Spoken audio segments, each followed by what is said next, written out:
और एक बड़ी खबर, जहां भारत के 2 दिवसीय के दौरे पर यूएई के डिप्टी पीएम और प्रधानमंत्री नरेंद्र मोदी के साथ मुलाकात हुई है।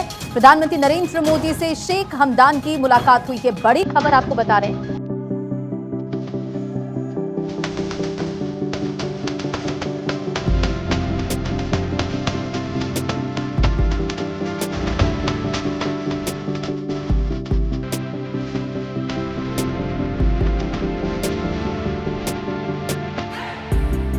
कि नरेंद्र मोदी जो है वो इतने स्मार्ट हैं कि वो जो यूए की नेक्स्ट लीडरशिप के साथ भी आपने ताल्लुकात रखना चाहते हैं, तो ये सिर्फ और सिर्फ इसलिए आ रहे हैं क्योंकि नरेंद्र मोदी ने इनवाइट किया हुआ है।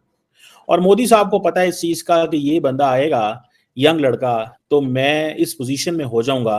अच्छा, नरेंद्र मोदी के ये गेस्ट हैं भारत के अंदर, अहमियत उनको दी जा रही है बहुत ज़्यादा, और सिर्फ एक ही वजह है कि किस तरह पाकिस्तान को आउट मैनूवर करना है मिडल ईस्ट के अंदर। आज से कुछ अर्सा पहले हमारे सब भाई थे ना, हम सबको कहते थे पाकिस्तानी, अरब कंट्री सारे हम भाई भाई हैं। हाँ। हमारे सऊदीया भाई है, हमारा कतर भाई है। हाँ। अब मतलब है कि हम अकड़ते ही इस बात पे पूरी दुनिया पे थे कि सबसे अच्छा हमारा दोस्त सऊदीया है जी, कतर हमारी मदद करता है, जब सलाब आता है सब कुछ आता है। मगर अब मुझे लग रहा था पाकिस्तान का अब कई बार नाम नहीं है। हाँ। जब से मोदी जी है, जो बात बताई गई कि ऐसा क्यों है कि दुबई ने पाकिस्तानियों के वीजा ब्लॉक किए, तो उसमें ये बताया गया कि जो दुबई है वो फॉर्मल वे में कोई इस तरह का लेटर वगैरह नहीं देता कि वो ये कहे कि हाँ जी हमने आपके वीजाज बंद कर दिए, लेकिन वो डिसीजन कर लेते हैं। वो जाहिर है कि बादशाह है, जंगल का बादशाह शेर होता है, शेर अंडे दे या बच्चे दे उसकी मर्जी। वहां पर काम करने के लिए जिन्होंने जाना है, और तो वहां पे कोई जमहूरियत तो है नहीं कि वो उस सिलसिले में बाकायदा रूल्स एंड रेगुलेशंस को फॉलो करें। लेकिन उनकी तरफ से जो लोगों ने कोट किया कि जनाब दुबई का कहना यह है। जय हिंद दोस्तों यूएई के प्रिंस यानी यूएई के जो किंग है, उनके बेटे यूएई के उप प्रधानमंत्री शेख हमदान अपने परिवार के साथ भारत के दौरे पे हैं और उनका सेरेमोनियल वेलकम किया गया, भव्य स्वागत भारत में किया गया। आप देखिए कि उन्होंने पहला ही दौरा उपराष्ट्रपति बनने के बाद भारत का चुना, तो आप समझ सकते हैं भारत और यूएई के रिलेशन इस समय किस स्तर पे है। और वैसे भी अगर बात किया जाए, हमारे भारत के भाई बहन इस समय सबसे ज्यादा यूएई में काम कर रहे हैं। भारत की पॉपुलेशन एक तरफ और पूरी दुनिया की पॉपुलेशन एक तरफ यूएई के अंदर अगर हम बात करें, यहाँ तक कि कई यूएई के ऐसे क्षेत्र हैं जहाँ पे 50 से 60% भारतीय रहते हैं। और वैसे भी भारत और यूएई के ट्रेड रिलेशन बात कर लें, भारत और यूएई के और संबंध बात कर ले, सांस्कृतिक संबंध की बात करें, तो आप देखेंगे कि यूएई में प्रधानमंत्री नरेंद्र मोदी जी गए और मंदिर का बीएपीएस का जो मंदिर है उसका उद्घाटन हुआ। तो भारत और यूएई के रिलेशनशिप पिछले 7 से 8 सालों में नेक्स्ट लेवल गए हैं। ठीक है, तो क्यों नहीं आते शेख हमदान, प्रिंस हमदान? तो भाई उनका स्वागत है, दिल से स्वागत करते हैं। और भारत में तो उनके घूमने टहलने के लिए बहुत जगह है। अगर आराम से फुर्सत से आए होंगे तो 8-10 दिन तक तो वो भारत के तरह तरह के इलाकों में, क्षेत्रों में घूमते रहे, उनको मजा ही मजा आएगा। खैर, पाकिस्तानी बहुत जले हुए हैं कि यार शेख हमदान भारत तो आ गए पहले दौरे पे, लेकिन पाकिस्तान में शायद वो कभी लाइफ टाइम में भी दौरा ना करें। ठीक है, तो पाकिस्तानी जले हुए हैं कि नरेंद्र मोदी जो है वो इतने स्मार्ट हैं कि वो जो यूए की नेक्स्ट लीडरशिप के साथ भी आपने ताल्लुकात रखना चाहते हैं, तो ये सिर्फ और सिर्फ इसलिए आ रहे हैं क्योंकि नरेंद्र मोदी ने इनवाइट किया हुआ है। और मोदी साहब को पता है इस चीज़ का कि ये बंदा आएगा, यंग लड़का, तो मैं इस पोजीशन में हो जाऊंगा। अच्छा, नरेंद्र मोदी के ये गेस्ट हैं भारत के अंदर, अहमियत उनको दी जा रही है बहुत ज़्यादा, और सिर्फ एक ही वजह है कि किस तरह पाकिस्तान को आउट मैनूवर करना है मिडल ईस्ट के अंदर, पाकिस्तान को आउट स्मार्ट करना है मिडल ईस्ट के अंदर।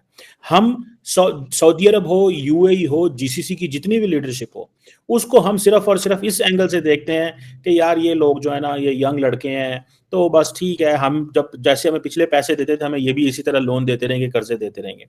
लेकिन ये बड़े स्मार्ट हैं, ये कारोबार करेंगे, ये इंडिया के साथ बिजनेस करेंगे। इनको समझ आ गई है कि पाकिस्तान आपको मजहब का चूरन बेचता था, मजहब करता था। वो कहते हैं मुसलमान हम आपसे बहुत अच्छे हैं, हमें पता है आपके लोग इधर आके जो काम करते हैं, हमें इस चीज़ का अंदाजा है, हमें इन चीज़ों में छोड़ दें, हमें उस मुल्क के साथ काम करना है जो बिजनेस देगा। इंडिया उनको बिजनेस देता है। अब आपको इस चीज़ का पता है कि इंडिया और यूएई के अगर ताल्लुकात को सिर्फ आप देखें तो बायलैटरल ट्रेड ही तकरीबन $100 अरब तक होना, $100 बिलियन बाय 2030।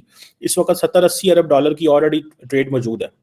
इंडिया की जो एक्सपोर्ट है यूएई को वो तकरीबन $48 बिलियन है। एंड यहाँ से आप अंदाजा देखें कि ये नॉन ऑयल ट्रेड जो है वो उसको किस हद तक लेके, ऑयल ट्रेड अलग है, नॉन ऑयल ट्रेड। इंडिया जो है, मुझे याद है कि डॉक्टर जयशंकर ने अपना जो पहला दौरा आउट ऑफ द रीजन जो किया, पहला आई थिंक उन्होंने श्रीलंका का किया था, जो पहला दौरा उन्होंने इस खिते से बाहर किया वो यूएई का किया था। That was a clear message कि हम आपके साथ काम करना चाहते हैं और आपकी ही वैल्यू है हमारी नजरों में। अब ये जो क्राउन प्रिंस ऑफ दुबई आ रहे हैं, देखें दुबई क्या है, दुबई एक इंपॉर्टेंट स्पॉट तो जरूर है, लेकिन वो जैसे डॉक्टर जयशंकर है, वो पूरे के पूरे मुल्क का एक फॉरेन मिनिस्टर है, ये डिफेंस मिनिस्टर है, ठीक है जी। ये आ रहे हैं as a defence minister India, और आके ये जारी बात है रिसर्च एंड डेवलपमेंट में भी इंगेजमेंट करेंगे, कोशिश करेंगे कि किसी न किसी तरीके इंडिया के साथ एकेडमिक लिंकेजेस मजीद बिल्ड किए जाएं। आपको पता होगा कि Indian institute of technology Abu Dhabi के अंदर है। अब देखें ये कैसे मुमकिन है कि नरेंद्र मोदी अपने से कम रैंक के ऑफिसर को या कम रैंक के पॉलिटिकल शख्सियत को इनविटेशन दें, लेकिन उनको इस चीज का पता है कि ये इनविटेशन देना कितना जरूरी है। इस इनविटेशन से मुझे या भारत को क्या मिलेगा? भारत अपने जो ताल्लुकात है वो नेक्स्ट जनरेशन तक लेके जा चुका है। हमें अभी इस चीज का अंदाजा नहीं है। मैं आपको सच्ची बात बताऊं, पाकिस्तान को इस चीज का भी अंदाजा नहीं है कि यूएई कितना इंपॉर्टेंट मुल्क है इंडिया के लिए। इंडिया तो इनको कहते हैं, वो कहते हैं कि we are partners in progress, हम पार्टनर्स हैं इन प्रोग्रेस में। और हम, आपको पता है, जब जाते हैं यूएई तो क्या लेने जाते हैं? $1 बिलियन $2 बिलियन कि हमारा जमा करवा दें उधर हमारी सेंट्रल बैंक में, ताकि हमें IMF कर्जा दे दें। और फिर हम उनसे ये भी डिमांड करते हैं कि कश्मीर के ऊपर जो है ना, आप वो बातें करें जो हम कहते हैं। तो वो कहते हैं ये मुमकिन नहीं है, ऐसे नहीं हो सकता। आप जस्ट सिर्फ इसी चीज से अंदाजा लगा लें कि नरेंद्र मोदी जब से पावर में आए हैं 2015 से लेके अब तक, 2015 से लेके अब तक वो मुसलसल कितने दौरे कर चुके हैं। अभी लास्ट टाइम मेरे ख्याल है इससे अभी थोड़ा अरसा पहले गए थे, उससे पहले बाप्स मंदिर का इफ्तिताह करके आए थे, हिंदू मंदिर, और यूएई ने इस चीज की इजाजत दी। और पाकिस्तानी वहां लड़ते थे, लो जी ये यूएई क्या कर रहा है। हालांकि यूएई को एब्सोल्युटली बिल्कुल ठीक किया उन्होंने। अगर वहां पे एक बड़ी तादाद के अंदर, वहां पे 5 मिलियन के करीब इंडियंस मौजूद हैं, ऑलमोस्ट 5 मिलियन के करीब इंडियंस मौजूद हैं वहां पे, तो अगर अब ये 4.5 मिलियन का जो 5 मिलियन का जो डियास्पोरा है, क्या उनको मंदिर नहीं चाहिए? क्या उनको अपनी पूजा करने के लिए या अपनी रिलीजियस प्रैक्टिस करने के लिए एक स्पॉट नहीं चाहिए? बिल्कुल चाहिए। और उसने अपने भाई हिंदू को बना लिया है, ठीक है। मोदी ने इस्लामिक कंट्री में अपना इतनी अच्छी साख बना ली है कि आप देखिए उसने प्रोटोकॉल तोड़ा है और किसी वज़ीर आज़म को लेने वो खुद चला गया है। और किस लिए गया है कतर के वज़ीर आज़म को? कि जाहिर सी बात है उससे LPG लेगा, मुआहदे करेगा सस्ते। हमने तो नहीं किए ना, हमने तो जमा खर्च किया इतने अरसे में, तो उसने वो मुआहदे भी करेगा। उसके अलावा और वो हो सकता है वहाँ पे मंदिर भी बने, क्योंकि 80,000 वहाँ पे हिंदू हैं कतर में। तो वो डिमांड करेंगे। अब कतर में भी फिर पाकिस्तानियों को इतराज हो जाएगा, जी मोदी पहले यूए में मंदिर बना रहा था, अब जनाब कतर में मंदिर बना रहा था। वो भाई जब वो क्यों ना बनाए, आप भी ताल्लुकात अच्छे करो, आप भी वहाँ पे मस्जिदें बना के दो। आपने कहा कि अब ऐसा लगता है कि कतर के अमीर, क्योंकि इंडिया डायस्पोरा 80,000 के करीब कतर में काम करता है, तो मंदिर अब मोदी भी उनके लिए वहाँ बनाएगा। आपको ये वाइब्स क्यों आई है? क्योंकि अभी तक ऑफिशियली तो ये जिक्र ही नहीं है कि कोई मंदिर कतर में बनेगा। देखिए जहाँ जहाँ हिंदुस्तान जिस भी अरब कंट्री से तल्लुकात बना रहा है ना, सऊदीया से बनाया है, दुबई से बनाया है, तो आज वहाँ पे मंदिर भी तो बना रहा है ना। ठीक है, लॉजिक है ना। तो लाजमी बात है, अब कतर के साथ इतनी अच्छी फ्रेंडशिप कर रहा है, कतर इतने मुआहदे कर रहा है, तो लाजमी बात है कि वहाँ के हिंदू जो हैं वो भी डिमांड करेंगे मोदी जी से कि जी अब आपने वहाँ सऊदीया पे बनवा दिया है, आपने दुबई में बनवा दिया है, तो हमें इबादत करनी है, हम किधर जाएँ? तो लाजमी बात है कि वो फिर कतर में भी मंदिर बनेगा। और मोदी तो अपनी आवाम का खाली हिंदुस्तान में ख्याल नहीं रखता, वो पूरी दुनिया में जहाँ जहाँ हिंदू है, जहाँ जहाँ हिंदुस्तानी है, वो एक एक बंदे का ख्याल रखता है। जैसा कि उनकी जासूसी में 8 लोग पकड़े गए थे कतर में, 7 नेवी एक्स ऑफिसर पकड़े गए थे, 7 या 8 लोग पकड़े गए थे। और उसको शरा ने मतलब है कि उनके हुकुम कानून के सजाए मौत भी होगी थी, और उसको कोई बदल नहीं देता। मगर इंडिया की पावर थी, इंडिया का भाईचारा था, जिसकी वजह से उन्होंने उनको भी छोड़ दिया।